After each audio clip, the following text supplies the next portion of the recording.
Students, हम बात करेंगे परसेंटेज यील्ड की। हम देखेंगे परसेंटेज यील्ड क्या होती है। हम देखेंगे सबसे पहले कि यील्ड क्या होती है।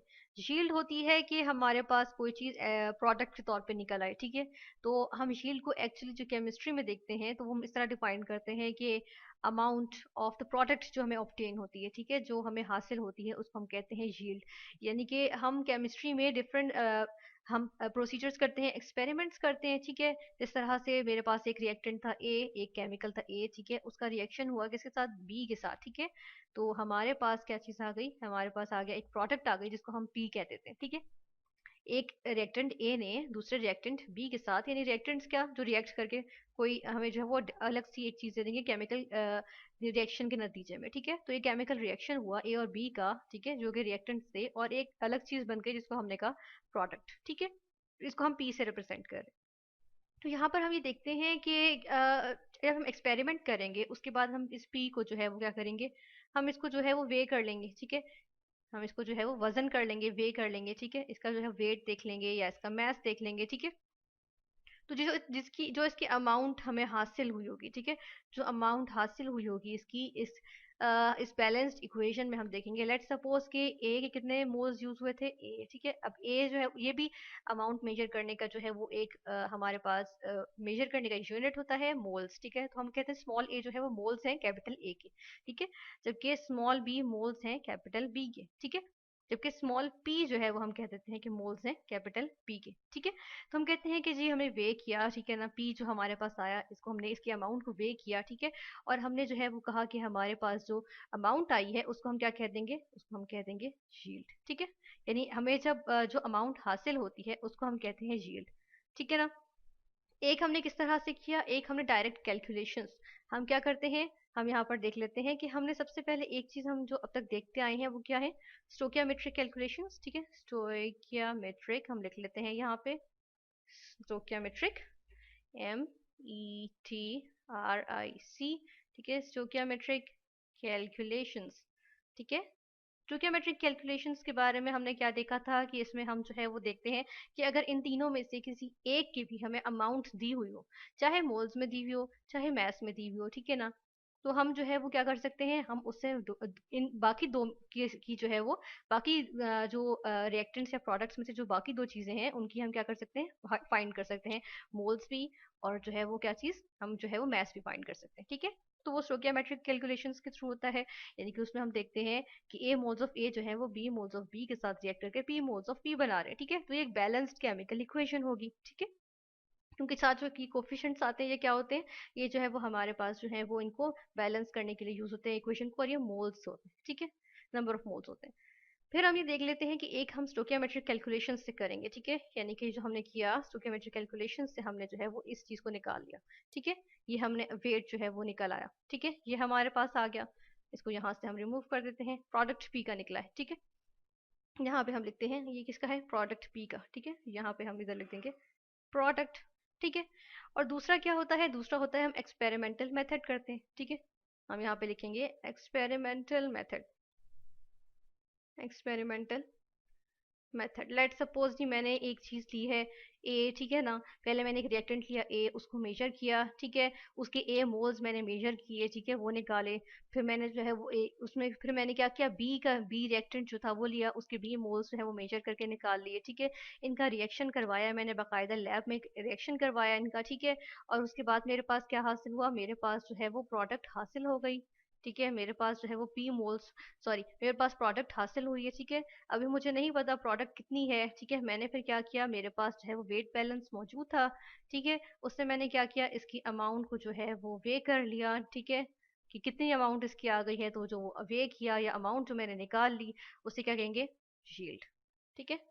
अब ये दो तरह की मेरे पास यील्ड आ गई ना, दो अलग अलग तरीकों से। एक जो है वो थ्योरेटिकल है, लाइक मैंने जो है वो क्लासरूम में बैठ के चलें या फिर लैब में वैसे ही बैठ के चलें, लैब में हम गए भी नहीं, हम अपने घर में बैठ के हमने कैलकुलेशंस, हमारे पास जो है वो इक्वेशन मौजूद थी, ठीक है, उसमें हमें डाटा मौजूद था, उसमें से हमने जो है वो यील्ड निकाल ली, ठीक है। और दूसरी क्या किया, मैंने बाकायदा लैब में जाके जो है वो एक्सपेरिमेंट परफॉर्म किया और उससे जो है वो यील्ड निकाली, ठीक है। तो ये अलग अलग शील्ड्स हुई ना। तो इन अलग अलग शील्ड्स को हम जो है वो क्या कहते हैं, हम जो है जो फर्स्ट शील्ड है हमारे पास, इसको हम क्या कहते हैं, इसको हम कहते हैं जी, ये आ जाती है थ्योरेटिकल शील्ड। ठीक है, क्योंकि मैंने थ्योरेटिकली निकाली है, मैंने प्रैक्टिकली तो नहीं किया। ठीक है, तो इसको हम क्या कह देंगे, थ्योरेटिकल शील्ड। ठीक है, यहाँ पर हम लिखते हैं थ्योरेटिकल। जबकि दूसरी शील्ड की अगर हम बात करें तो इसमें क्या है, इसमें हम देख रहे हैं कि एक्सपेरिमेंटल मेथड के थ्रू हमने किया, प्रॉपर हमने एक्सपेरिमेंटल मेथड किया। कहाँ पे जी, हमने जो है वो लैब में जो है वो एक्सपेरिमेंटल मेथड किया।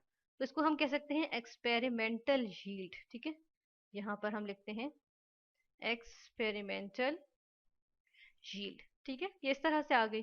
अब दो तरह की हमारे पास यील्ड आ गई। तो एक चीज हमें क्लियर हो गई कि यील्ड क्या होती है। यील्ड होती है जी कि ये जो प्रोडक्ट की अमाउंट हमें मिलती है उसे हम कहते हैं यील्ड। ठीक है, और दूसरी क्या चीज होती है, दूसरी होती है कि अगर हम बैलेंस्ड इक्वेशन से थ्योरेटिकली हम बैठ के कैलकुलेट करके निकाल लें, ठीक है ना, बैलेंस केमिकल इक्वेशन से, तो उसको हम कहते हैं थ्योरेटिकल यील्ड। और अगर हम बाकायदा लैब में जाके एक एक्सपेरिमेंट परफॉर्म करके हम जो है वो प्रोडक्ट हासिल करें, फिर उसकी जो है वो वेयर करें, उसको मेजर करें, ठीक है, अमाउंट उसकी मेजर करें, तो उसको हम कहते हैं एक्सपेरिमेंटल यील्ड। ठीक है, अब ये जो हमारे पास एक्सपेरिमेंटल यील्ड होती है, इसको हम जो है वो और करके हम लिखेंगे कि इसको हम जो है वो एक्चुअल यील्ड भी कह सकते हैं, क्योंकि एक्चुअली ये आई है ना। ठीक है, एक तो आ गई जी थ्योरी के तौर पर, जी हमने हवाई बात की जी, कैलकुलेट करके निकाली थ्योरेटिकल, और दूसरी आ गई एक्चुअल। ठीक है, अब होता क्या है कि हम देख लेते हैं कि जी परसेंटेज यील्ड हम निकाल लेते हैं। ठीक है, हमारे पास एक चीज होती है जिसे हम कहते हैं परसेंटेज यील्ड। ठीक है, इसको हम ऐसा करते हैं, ऐसे नहीं लिखते, हम इसको पूरा लिखते हैं परसेंटेज यील्ड।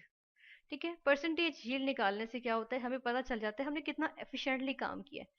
ठीक है, यानी कि कितनी परसेंट हमें हासिल हुई है, यानी पी ऑफ पी आने चाहिए ना। थ्योरेटिकल का मतलब है जी 100% रिजल्ट है। ठीक है, जबकि एक्सपेरिमेंटल जो है वो 100% रिजल्ट जो है वो नहीं आता। ठीक है, तो 100% रिजल्ट ना आने की वजह क्या होती है, समटाइम्स क्या होता है कि वी आर ह्यूमंस। ठीक है, तो हम जब लैब में परफॉर्म करते हैं एक्सपेरिमेंट, तो क्या होता है कि जी हमसे थोड़ा सी मिस्टेक भी तो हो सकती है ना। हम कैलकुलेटर की तरह बिल्कुल स्ट्रेट अवे तो नहीं करेंगे ना। ठीक है, हम तो ह्यूमंस हैं, हमसे थोड़े बहुत मिस्टेक्स हो सकती हैं। फिर एनवायरनमेंट में इम्प्योरिटीज हो सकती हैं, केमिकल्स में इम्प्योरिटीज हो सकती हैं। ठीक है, वेइंग जो हमारे पास वेट बैलेंस है, वो थोड़ा सा उसमें थोड़ी सी प्रॉब्लम हो सकती है, उसमें थोड़ा सा एरर हो सकता है। ठीक है, तो इसी की तरह क्या हो सकता है, जब हम प्रोडक्ट हम प्योर करने के लिए इसको वॉश भी करते हैं, डिस्टिल भी करते हैं। ठीक है, इसको फिल्टर भी करते हैं, ड्राई भी करते हैं, क्रिस्टलाइजेशन भी करते हैं। ठीक है ना, यानी क्रिस्टल्स बनाते हैं उसके, उसको ड्राई भी करते हैं। ठीक है, उसको सेपरेट भी करते हैं, उसकी डिस्टिलेशन करते हैं, यानी कि बॉईल करके जो हम निकाल लेते हैं उसको कंडेंस करते हैं। ठीक है, इसको जो है वो हम क्या करते हैं, फिल्टर भी करते हैं। ठीक है, तो बहुत सारे हम इसके जो है वो फंक्शंस करते हैं। तो उसमें हम देखते हैं कि हमारे पास जो थ्योरेटिकल यील्ड होती है, हम कहते हैं थ्योरेटिकल यील्ड की एज लिखते हैं, या यहाँ पर नहीं हम लिखते, हम यहाँ पर नीचे लिखते हैं। तो हमारे पास जो थ्योरेटिकल यील्ड होती है, टी एच लिख रही हूँ मैं थ्योरेटिकल के लिए, ये क्या होती है, ये ज्यादा होती है, यानी कि अमाउंट जो हम कैलकुलेटर पे निकालेंगे वो ज्यादा आएगी प्रोडक्ट की अमाउंट। ठीक है, लेकिन जब हमने उसको परफॉर्म किया, ठीक है, तो एक्चुअल यील्ड जो थी वो एक्चुअली क्या आई, वो तो कम आई जी।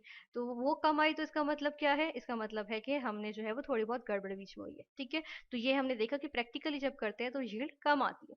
तो इसी तरह हम परसेंटेज यील्ड जो हम यहाँ पर देख रहे हैं, इसमें हम देख लेते हैं हमारे पास इसका फॉर्मूला क्या होता है कि जी सबसे पहले ऊपर आ जाता है एक्सपेरिमेंटल, या हम कहते हैं एक्चुअल यील्ड। ठीक है, इसको डिवाइड करते हैं हम किससे, इसको हम डिवाइड करते हैं थ्योरेटिकल यील्ड से। ठीक है, तो इसको हम कर लेते हैं डिवाइड थ्योरेटिकल यील्ड। ठीक है, इससे डिवाइड किया, मल्टीप्लाई करेंगे किससे, 100 से, क्योंकि परसेंटेज है। ठीक है, तो इससे हमारे पास जो है वो एक यहाँ पर आ जाती है, एक वैल्यू आ जाती है। ठीक है, इसको हम थोड़ा सा जो है वो यहाँ से हटा लेंगे ताकि हम जो है वो प्रॉपर यहाँ पे कर सकें अपनी कैलकुलेशंस।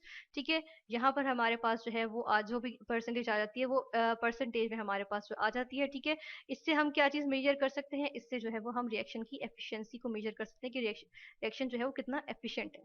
अब रिएक्शन की एफिशिएंसी किस किस चीज़ों पे से असरअंदाज हो सकती है, जिस तरह से अगर कैटलिस्ट हम डाल देंगे इस रिएक्शन में, मैं यहाँ पर कैटलिस्ट डाल देती हूँ, तो वो रिएक्शन में हिस्सा नहीं लेगा लेकिन इसको स्पीड अप कर देगा रिएक्शन को। ठीक है, इस तरह टेम्परेचर, प्रेशर, ठीक है ना। इसी तरह हम कहते हैं कि जी हम प्योरिटी के हमने जो ए और बी लिए थे कितने प्योर थे, इससे भी डिपेंड करता है कि हमारे पास झील अच्छी आएगी या बुरी आएगी। ठीक है, और एफिशिएंसी पे भी ये जो है वो होता है, इसका इफेक्ट होता है। यहाँ पे एफिशिएंट की जगह हम क्या कर लेते हैं, एफिशिएंसी। ठीक है, तो ये हमारे पास था परसेंटेज यील्ड।